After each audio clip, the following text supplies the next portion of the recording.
Good evening guys, welcome to the AV English classes. आज हम लोग पढ़ने जा रहे हैं डस्ट ऑफ स्नो, जो कि 10th क्लास की पोइट्री की फर्स्ट पोयम है, जिसको लिखा है रॉबर्ट फ्रॉस्ट ने।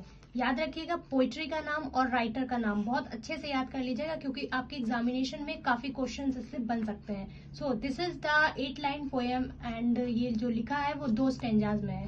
This is written in octave style. This poem is pastoral poetry. Pastoral poetry जो रहती है वो उसमें आपके नेचर की बात होती है या वर्ड की बात होती है, नेचुरल थिंग्स ऐड होती हैं, जिसका एक बेस्ट एग्जांपल आपको मिल सकता है letter of God.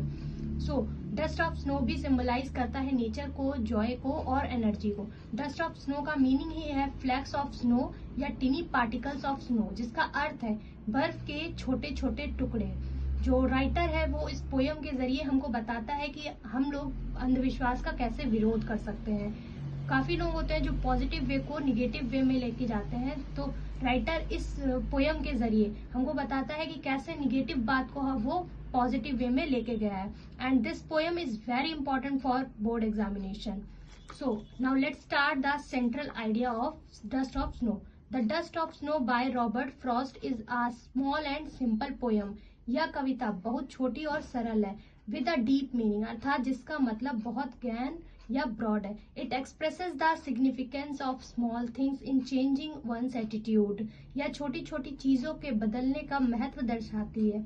The poem reiterates little thing in life can make huge changes in our future. Reiterates का मतलब होता है दोहराना या बार बार।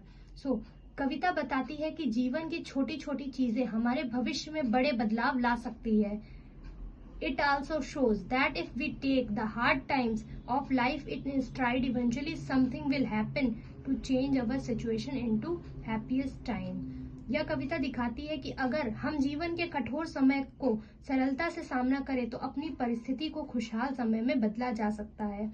जो राइटर रहता है वो इसी पोयम में ये बताता है कि कैसे उसका जो माइंड है, मूड है, वो कैसे चेंज हो जाता है, उसका हार्ट जो होता है वो कैसे ग्लैडनेस से फुल हो जाता है। Thank you for watching.